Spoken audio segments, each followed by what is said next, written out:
A lion that looks like a bat, skinny and sick, is lucky to meet a man who rescued it.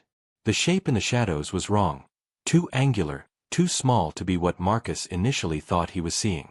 Wildlife photographer Marcus Chen lowered his camera slowly, squinting through the late afternoon light filtering into the rocky overhang where something that resembled a large bat more than any terrestrial mammal lay motionless against the cave wall.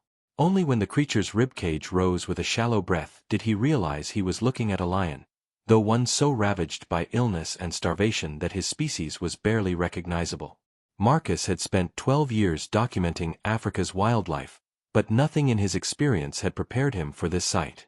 The animal's golden coat had been reduced to patches of bare, scarred skin stretched taut over a skeletal frame that seemed impossibly fragile. Advanced mange had stripped away most of his fur, leaving behind raw, inflamed flesh that bore the telltale signs of severe malnutrition and untreated disease. His mane, once the crown of his majesty, hung in thin, matted strands around a face that had hollowed to sharp angles and deep shadows.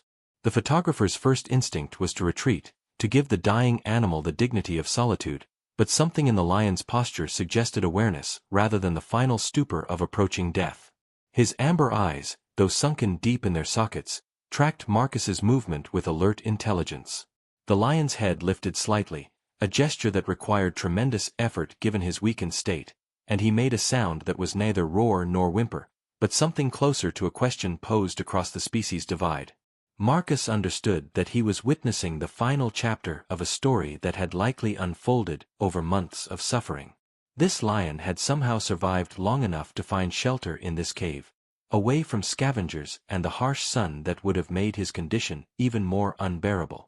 The rocky overhang showed signs of extended occupation, worn patches where the lion had rested, and the musty scent of an animal too weak to venture far in search of food or water.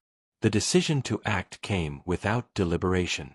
Marcus reached for his satellite phone, his fingers moving automatically through the contact list until he found Dr. Sarah Oching, a veterinarian who had built her reputation rescuing wildlife in seemingly impossible situations. As he explained the lion's location and condition, Marcus never took his eyes off the animal, who watched him with what seemed like patient attention rather than fear. 3 hours would pass before help could arrive at this remote location in the Masai Mara, and Marcus settled into position 20 feet from the cave entrance to wait. The lion's breathing had become more labored as the day cooled, each exhale visible in small puffs that spoke of a body working beyond its capacity simply to maintain life. His massive paws, once capable of bringing down prey twice his size, now rested limply on the rocky floor, too weak to support his own weight. "Hold on there, friend," Marcus whispered into the growing darkness, knowing that somewhere in this dying animal's body, the heart of a king still beat with stubborn determination. The photographer had documented countless moments of natural beauty and tragedy, but none had prepared him for the profound dignity he witnessed in this creature's refusal to surrender to circumstances that would have claimed any lesser spirit weeks ago. Dr. Sarah Oching arrived with the methodical efficiency of someone who had learned to work miracles through patience rather than urgency. Her veterinary team moved with quiet precision in the pre-dawn darkness, their headlamps casting gentle circles of light that avoided direct contact with the lion's sensitive eyes. The initial examination confirmed Marcus's worst fears. The animal was perhaps days from complete organ failure, his body having consumed its own muscle mass in a desperate attempt to sustain life. The process of moving him to the mobile treatment facility required infinite care. The lion lacked the strength to resist, but his eyes followed every movement as Sarah's team positioned a specially designed stretcher beneath his emaciated frame. His breathing remained shallow and rapid throughout the transport, each bump in the rough terrain causing visible discomfort that he bore with remarkable stoicism. The temporary clinic, established in a quiet clearing 30 kilometers from the cave, became his world for the crucial first weeks of recovery.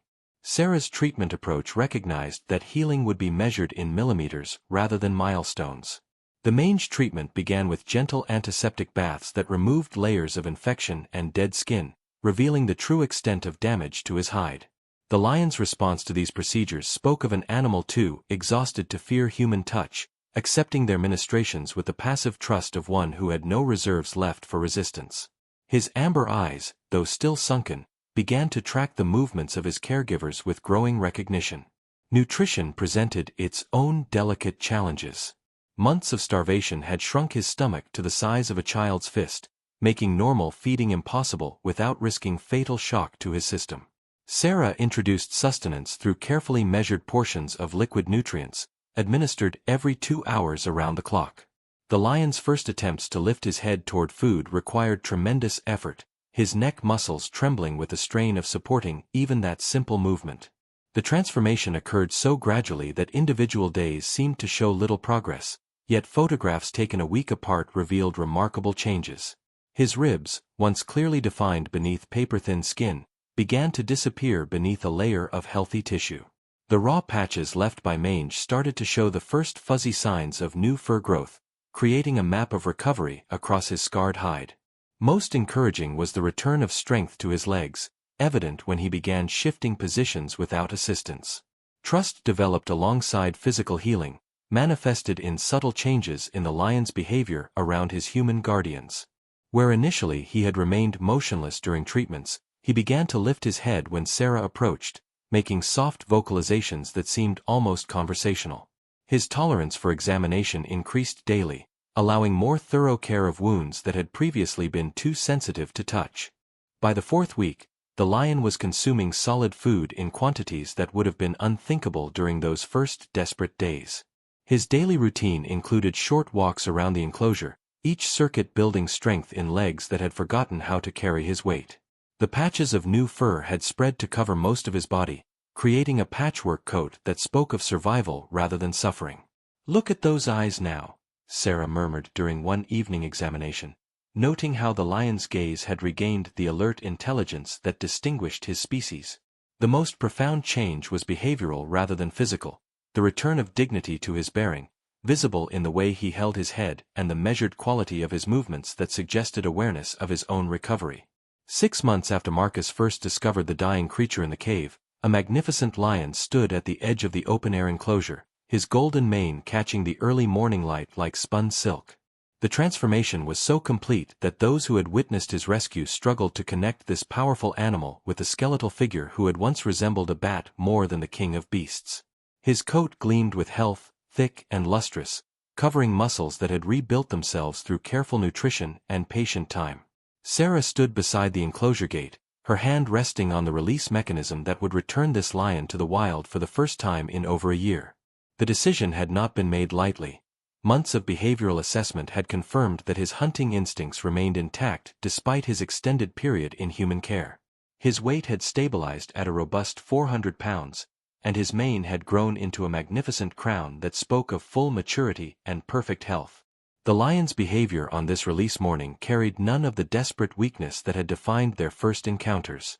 He paced with measured steps along the fence line, his amber eyes scanning the vast expanse of savanna that stretched beyond his temporary sanctuary.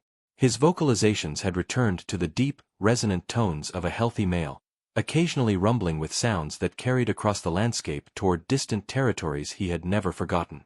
Marcus watched from a respectful distance, his camera capturing moments that seemed to complete a story that had begun in darkness and desperation.